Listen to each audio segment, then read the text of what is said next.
Welcome, ladies and gentlemen, to the Daily Dizzle. I got my addictions and my problems. Bitch, you have an easy life. Ah! Welcome, everyone, to the Daily Dizzle for Monday, February 21st, 2011. It is President's Day. We've got to look at the weekend box office for the 3- and 4-day weekend, respectively. As we told you about on Saturday, with the Friday numbers coming in, Unknown was marketed, and you would be confused if you thought it was the sequel to Taken, despite the fact that they are going to do a sequel to Taken. WB pushed this as another Liam Neeson ass-kicking fest, ended up propelling it to the same numbers as Taken for the weekend, though it didn't open at the same levels for the 3-day weekend and essentially matched Taken's opening for the 4-day weekend, and WB was just very, very smart in the long run. And not only will they probably take the sales out of the sequel to Taken when that comes out, because this one really did look like the follow-up and stressed as much of a connection as possible, but at the same time they also made a hit for themselves out of it, showing that Liam Neeson in a movie with him kicking ass is guaranteed to bring awesomeness to everyone.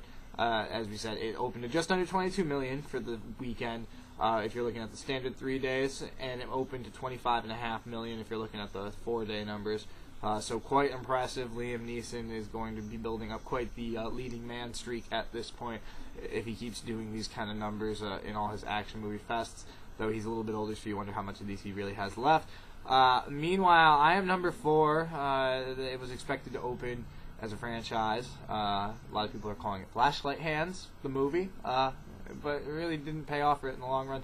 Opened to shy of $20 million for the 3-day weekend, and at number 2. Unfortunately, the 4-day numbers put it a little bit further down at 3, with $22.6 million off a $60 million budget. It might make its money back, but don't expect any more sequels, anyone who's a fan of the book series. Meanwhile, Romeo and Juliet was an impressive opener last week for a lower-level animated movie, and it's continuing to put up quite impressive numbers. If you look at the 3-day numbers, it dropped just 24%. It's a $19 million. If you look at the 4-day numbers, it only dropped 2%. And on Sunday, it actually surpassed Justin Bieber, Never Say Never, which is awesome, which means Justin Bieber is now the lower of the openings from last week that was expected to be real successful. Number 4, Just Go With It, Adam Sandler's latest blockbuster, is performing at the lower level of usual Adam Sandler expectations at the box office. It added another $18.5 million for the 3-day weekend and $21.7 for the 4-day weekend.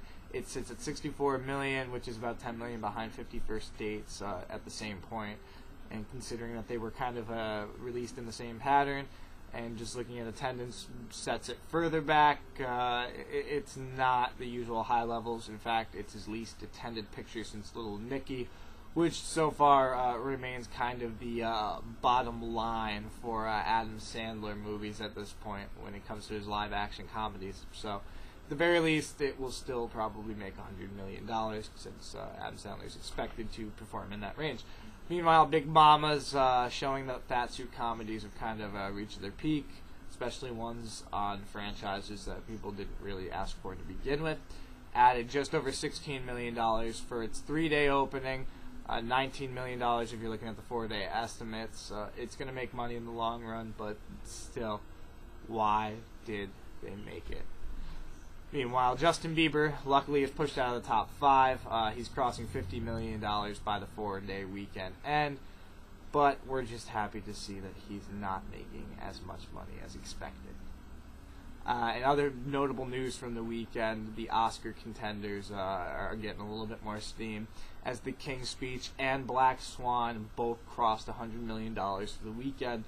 Box office numbers really don't have any effect on whether you're going to win an Oscar or not, but it's notable just for the fact that The Social Network is the leading contender, or at least was, up until the last couple weeks of award season activity, and on top of that, both those movies have now surpassed the final gross of The Social Network. So it's going to be an interesting Oscar race when it comes time for that, and we'll have coverage as the Oscars draw more near. That's all the time we've got for the Daily Dizzle today, but we do thank you guys for joining us here as always. If this is your first time, you can keep up with us Monday through Friday and for our weekend update by clicking the username Dizzlemits, or just go to youtube.com/Dizzlemits. We've got all the daily Dizzles, all the weekend updates, and a bunch of other original content in case you're interested. So go ahead, keep yourself busy for a little while there.